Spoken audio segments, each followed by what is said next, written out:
शादी के दिनमा भुलाई गईल हो दुल्हा नाही आइल।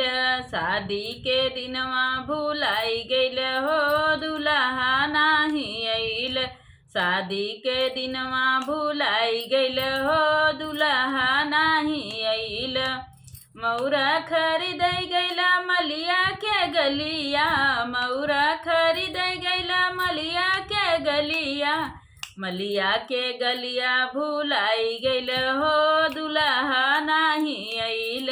मलिया के गलिया भुलाई गईल हो दुल्हा नाही आइल। मलिया के गलिया भुलाई गईल हो दुल्हा नाही आइल।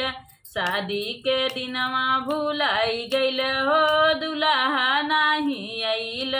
शादी के दिनमा भुलाई गईल हो दुल्हा नाही आइल।